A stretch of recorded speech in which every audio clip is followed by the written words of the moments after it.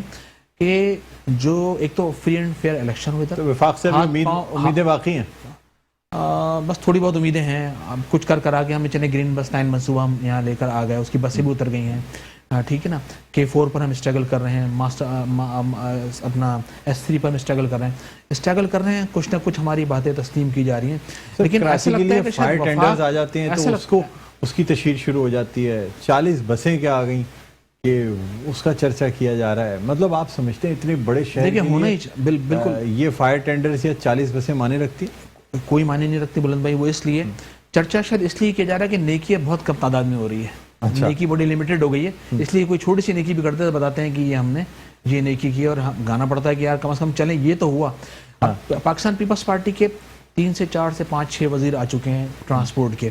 تمام وزیروں نے بلند بڑے دعوے کیے کہ کراچی کے اندر ہم 2000 3000 5000 200 400 بسیں لائیں گے، لیکن ایک بھی بس اس شہر کی سڑکوں پر اتارنے میں پاکستان پیپلز پارٹی گورنمنٹ ناکام رہی ہے، ٹھیک ہے نا. پھر اس شہر کے ساتھ یہ بھی ہوا ہے کہ 40 لاکھ جعلی ڈومیسائل بنائے گئے، باہر سے لا کے لوگوں کو یہاں پر اپوائنٹ کیا گیا، جابیں دی گئیں، نوکریاں دی گئیں. یہاں پر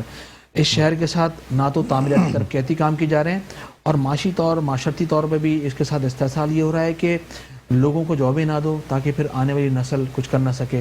آپ دیکھ لیں یہاں ہیلتھ کا سیکٹر، ٹرانسپورٹ کا سیکٹر. سر آپ سے جاب والی بات پہ یہ بھی بات کریں گے کہ جب آپ بھی حکومت میں رہے ہیں اس وقت بھی جابس پہ پابندی لگی رہی، لیکن آپ لوگوں کی جانب سے حکومت تو انجوائے کی گئی، مطلب پراپر طریقے سے بھرتیاں کرنے پہ یا جابس کراچی والوں کے لیے نہ ملنے پہ کوئی خاص احتجاج نہیں کیا گیا. سر ایم کیو میں ایک ایسی پاور ہوا کرتی تھی کہ اگر آپ لوگ چاہیں تو بڑے بڑے فیصلے ایک دن کی ہڑتال پہ کرا لیا کرتے تھے. اگر جابس پہ 1 یا 2 دن کی ہڑتالیں کرتے تھے تو شاید آج کراچی کے شہری سرکاری ملازمتوں پہ ہوتے. اچھا، ایک تو پارٹ آف دا گورنمنٹ ہمیشہ ایم کیو ایم رہی ہے، ٹھیک ہے نا، وفاق کا حصہ رہی ہے. کبھی سی ایم کیو پاکستان نہیں رہی. آپ کہنے کا مطلب فائز بھائی آپ سے بات کرتے ہیں. اس وقت لائن پر ہمارے ساتھ موجود ہیں پی ٹی آئی کی ایم این اے ہیں غزالہ سیفی صاحبہ، جن سے ہم بات کرنا چاہیں گے. السلام علیکم، آپ کو خوش آمدید کہتے ہیں پروگرام خبر کی خبر میں. السلام علیکم. جی وعلیکم السلام. غزالہ سیفی صاحبہ میری آواز سن سکتی ہیں آپ؟ جی ہاں بالکل. جی اس وقت ہم پروگرام میں بات کر رہے ہیں، شاید آپ نے سنی بھی ہو کہ ہم بات کر رہے ہیں کہ 2 برسوں میں کراچی سے تقریباً 49 کھرب روپے جمع کیے گئے. اور یہ جواب بھی قومی اسمبلی کے وقفہ سوالات میں جب ایک سوال پوچھا گیا اس کے جواب میں یہ انکشاف ہوا کہ 49 کھرب روپے ادا کرنے والا 2 سالوں میں ادا کرنے والا شہر، اس پہ 2 سالوں میں صرف 52 ارب روپے جو ہیں وہ خرچ کیے گئے. غزالہ سیفی صاحبہ 162 ارب روپے کا پیکیج، 1100 ارب روپے کا پیکیج، یہ ساری زبانی باتیں تو ضرور ہیں. اصل میں اگر بات کی جائے آن گراؤنڈ پہ تو جو رقم سینکشن ہوئی، جس کا باقاعدہ تحریری جواب دیا گیا قومی اسمبلی میں، وہ 52 ارب 7 کروڑ روپے ہیں. کیا کہیں گے آپ؟ دیکھیے یہاں پر جو معاملہ ہے وہ یہ بھی ہے کہ 18ویں ترمیم کو نعوذ باللہ کوئی آسمانی صحیفے کے طور پہ مان لیا گیا، اور اس کے اندر فیڈرل گورنمنٹ کی بڑی مشکل سے کسی بھی انٹرونشن کو ہمیشہ یہ کوشش کی گئی کہ اس طرح سے ڈسٹارٹ کر کے اور کچھ بدل کے لوگوں کو محسوس یہ کیا جائے کہ جو فیڈرل گورنمنٹ ہے وہ کسی طریقے سے یہاں کی جو ان کی سندھ کی جو حکومت ہے اس کو کسی طرح سے ٹھکانے لگانے کا ارادہ رکھتی ہے. اس بات کا احساس کیے بغیر کہ یہاں پہ جو افراد ہیں، جو لوگ ہیں، جو محنت کش عوام ہیں، جو بزنس مین ہیں، جو کمیونٹیز ہیں، وہ سب جو جدوجہد کر رہے ہیں شہر کے لیے بھی، کراچی کے اور باقی رورل ایریاز میں جو سفرنگ ہے غریبوں کی،